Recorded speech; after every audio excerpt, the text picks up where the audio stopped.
जय हिंद मित्रांनो, आपल्या Shivarth D classes या यूट्यूब चॅनलला मी सर्वांचं स्वागत करतो.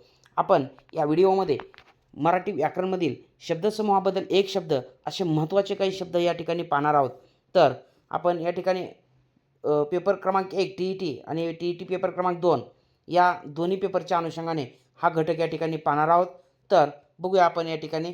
पहिला पॉईंट आहे की 12 लोकांनी एकत्रित येऊन चालविलेला जे काय राज्यकारभार आहे त्याला काय म्हणायचं, तर बारभाई. हलाखीची परिस्थिती सहन करण्याच्या गुणास काय म्हणतात, तर तितिक्षा म्हणतात. नाणी तयार करण्याची जी काय जागा असते त्याला आपण काय म्हणतो, तर टाकसाळ म्हणतो. कातर वेळ म्हणजे काय, तर संध्याकाळ. इमारतीचा दगड घडविणारा जो व्यक्ती असतो त्याला काय म्हणतात, तर पाथरवट म्हणतात. प्रश्न अशा स्वरूपाचे आपल्याला येतात परीक्षेमध्ये, त्याच्यामुळं लक्षात घ्या या पॉईंटला.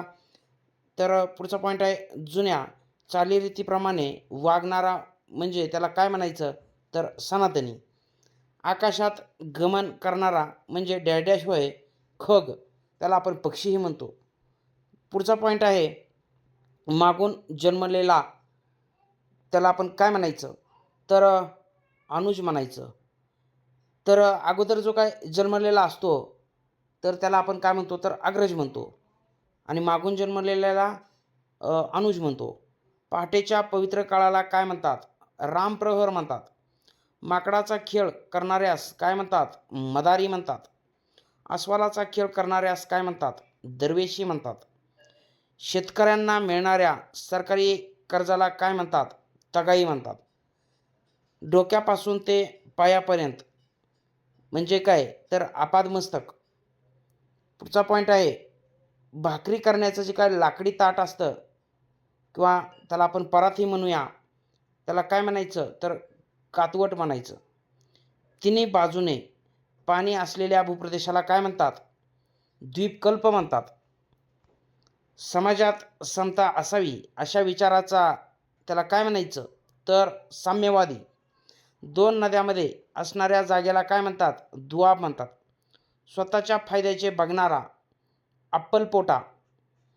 स्वतःची स्वतः स्तुती करून घेणे याला काय म्हणतात, तर आत्मश्लाघा म्हणतात. आधी जन्मलेला म्हणजे कोण, तर अग्रज, आणि नंतर जन्मलेला अनुज. पॉईंट ऐंपे आहेत हे परीक्षेत आपल्याला विचारलेले पॉईंट आहेत हे. पुढचा पॉईंट आहे महत्त्वाचा की सर्व इच्छा पूर्ण करणारी काल्पनिक गाय म्हणजे डॅश होय कामधेनू. 3 रस्ते एकत्रित येणाऱ्या ठिकाणाला काय म्हणतात, तिठा म्हणतात. आकाशातील ताऱ्यांच्या पट्ट्यास काय म्हणतात, तर आकाशगंगा म्हणतात. लढण्याची इच्छाशक्ती असणाऱ्या व्यक्तीस काय म्हणतात, तर युत्स म्हणून ओळखला जातो तो व्यक्ती. तर मित्रांनो, हे असे काही पॉईंट आहेत की ते आपल्याला बघा अपवादात्मक परिस्थितीमध्ये हे प्रश्न खूप महत्त्वाचे असणार आहेत. आपण जे की दैनंदिन जीवनामध्ये काही शब्द पाहतो, शब्दसमूहाबद्दल एक शब्द, त्यामधील जे की अपवादात्मक परिस्थितीमध्ये वापरले जाणारे शब्द आहेत आणि आपल्याला मार्क मिळवून देण्यामध्ये सुद्धा हे शब्द नक्कीच फायद्याचे ठरणार आहेत.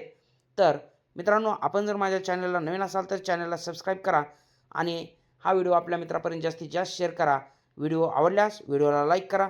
भेटूया पुढच्या अशा महत्त्वाच्या परीक्षाभिमुख व्हिडिओसह. तोपर्यंत धन्यवाद.